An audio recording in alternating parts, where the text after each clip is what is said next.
Namo Sang Hyang Adibudaya, Namo Buddhaya. Pada kesempatan yang berbahagia ini saya akan menyampaikan sebuah renungan Dhamma untuk menambah pengertian wawasan umat Buddha. Ada 3 macam orang yang sangat bermanfaat bagi orang lain. Siapa sajakah mereka?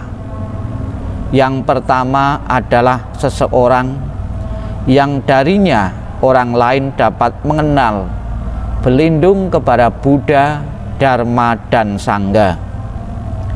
Yang kedua adalah seseorang yang darinya orang lain dapat mengerti tentang 4 kebenaran mulia.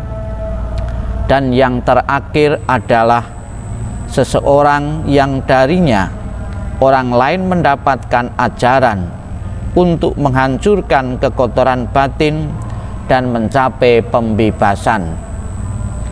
Inilah 3 macam orang tersebut. Tiada seorang pun yang lebih bermanfaat daripada mereka. Yang Arya Wakali sedang berdiam di tempat tinggal seorang pengrajin tembikar dan menderita satu penyakit.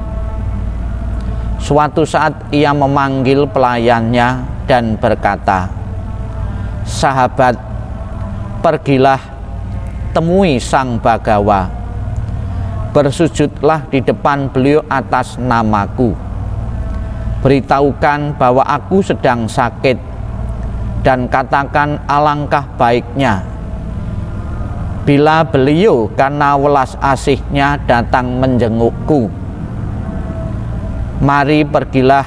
Maka pergilah pelayan itu menemui Sang Bhagawa dan melakukan apa yang diminta kepadanya. Sang Bhagawa menyetujui permintaan itu dan segera merapikan pakaian, mengambil jubah luar dan mangkuknya, kemudian berangkat.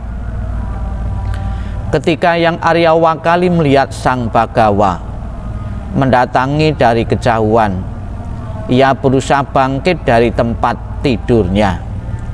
Tetapi Sang Bhagawa melihat hal itu dan berkata, "Cukup, Wakali, tetaplah berbaring. Ada tempat duduk yang sudah dipersiapkan. Aku akan duduk di sana." Setelah mengambil tempat duduk, Sang Bhagawa memanggil yang Arya Wakali dan berkata, "Aku harap engkau tetap bertahan. Aku harap engkau dapat mengatasi rasa sakitmu. Apakah penyakitmu kian berkurang? Apakah penyakitmu tanpa mereda?" "Tidak, Bante. Aku tidak dapat menahan ataupun mengatasi rasa sakit ini. Penyakitku tidak berkurang, juga tidak bertambah." "Lalu apakah engkau menjadi ragu-ragu atau kesal?" "Sesungguhnya, Bante, aku tidak menjadi ragu-ragu atau kesal." "Apakah engkau mempunyai perasaan bersalah?" "Tidak, Bante, aku tidak mempunyai perasaan bersalah."